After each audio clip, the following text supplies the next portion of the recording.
Professor Gordon Wood, in your Pulitzer Prize-winning book, The Radicalism of the American Revolution, you conclude that all the major revolutionary leaders died less than happy with the results of the revolution.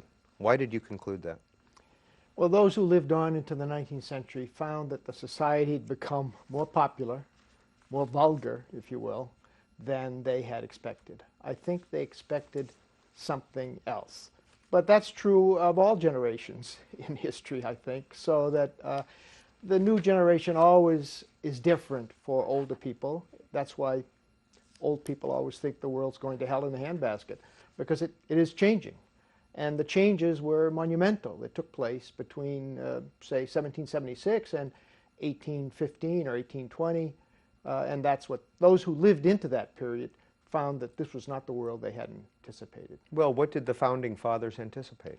I think they expected a more, what we would call, elitist kind of world, less popular, with more disinterested, impartial leadership. They didn't expect the kind of popular politics that emerged, with people campaigning for election, running for election, and lobbying, the kinds of situation that we have today. The popular democracy that became what is American politics, they had not anticipated that. What did they want? I think they wanted a kind of leadership that would be looking after the public good, would act in a disinterested manner, would not cater to the populace. Noblesse oblige?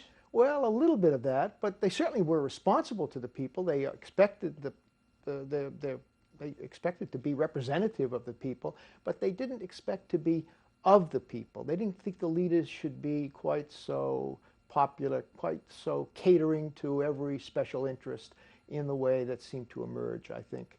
Rather quickly, actually in the 1780s, that's the crisis that led to the Constitution.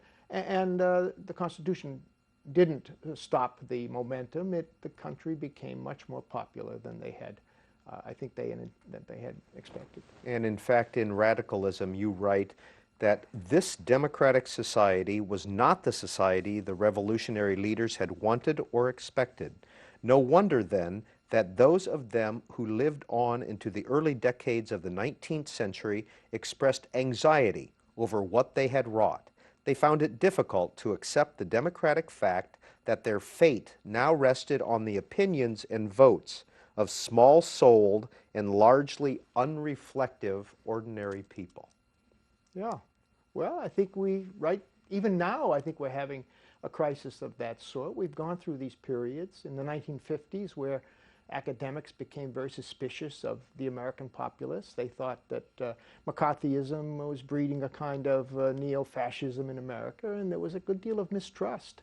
Richard Hofstadter's book, Anti-Intellectualism in American Life, was expressive of that. A lot of social scientists wrote books worrying about the radical right and so on, and I think we're entering a period similar to that, where academics becoming equally mistrustful of popular feelings, the Tea Party movement and so on. So I think we've gone through these phases where mistrust of the general public among elites, academic elites in particular, comes and goes.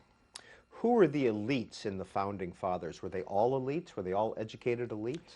Well, I think generally speaking, an elite would have been someone who went to college, but there were people like Benjamin Franklin and George Washington who were self-made gentlemen, self-made natural aristocrats, if you will. But generally speaking, it was the lawyers, the physicians, the people that we think of today as elites, educated people who were expected to run affairs. Good afternoon and welcome to In Depth. Thanks for joining us on this Labor Day weekend. Our guest is Brown University professor, Pulitzer Prize-winning professor, National Book Award-winning professor Gordon Wood, whose specialty is the American Revolution. 202 is the area code. If you would like to join our conversation with Professor Wood, 737-0001 if you live in the East or Central time zones, 202-737-0002 for those of you in the Mountain and Pacific time zones. You can also send us an email at booktv@cspan.org or send us a tweet, twitter.com/booktv, or @booktv is our Twitter address. Professor, would what would America be like in your view today if 1776 had not happened? Were we still developing into what we are today?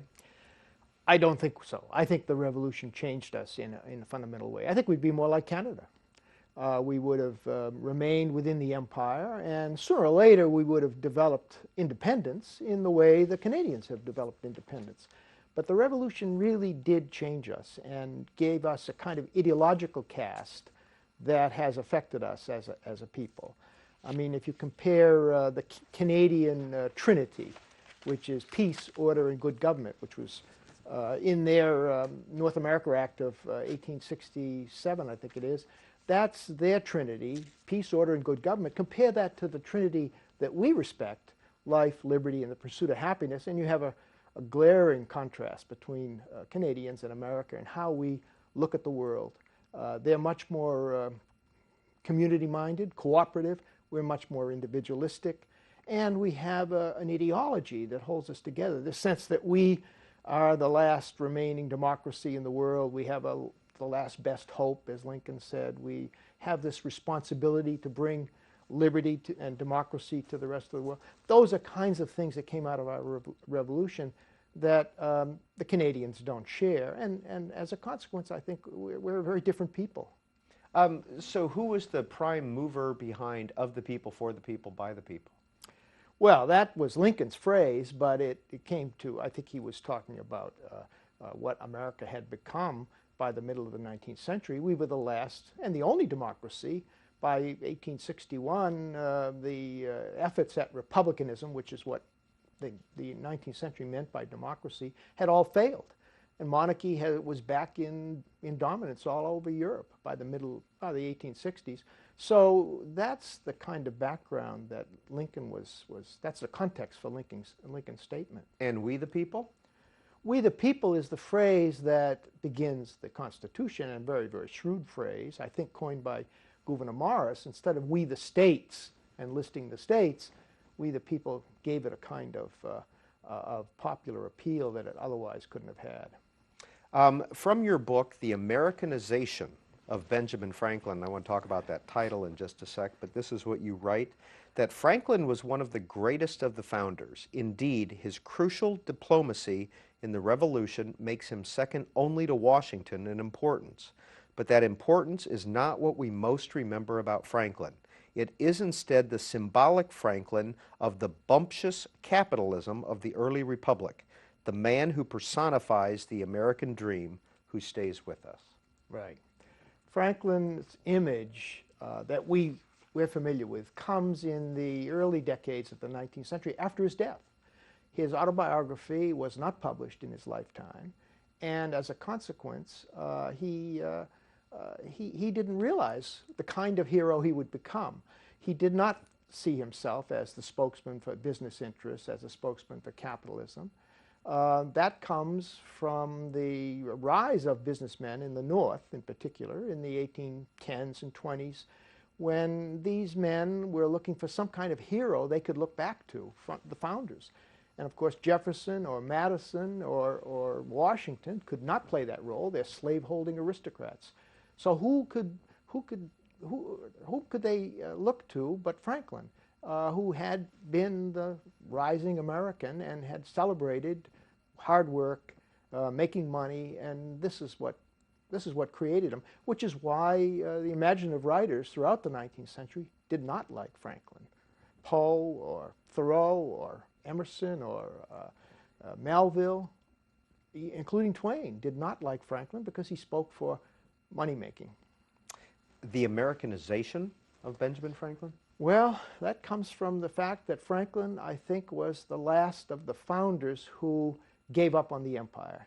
He was in London through most of his mature life, from 1757, with a short break in the mid-60s, till 1775. He was in London trying to hold the empire together. And I think because of that, he saw himself as a member of the British Empire, and only came to his Americanness, I think, rather late.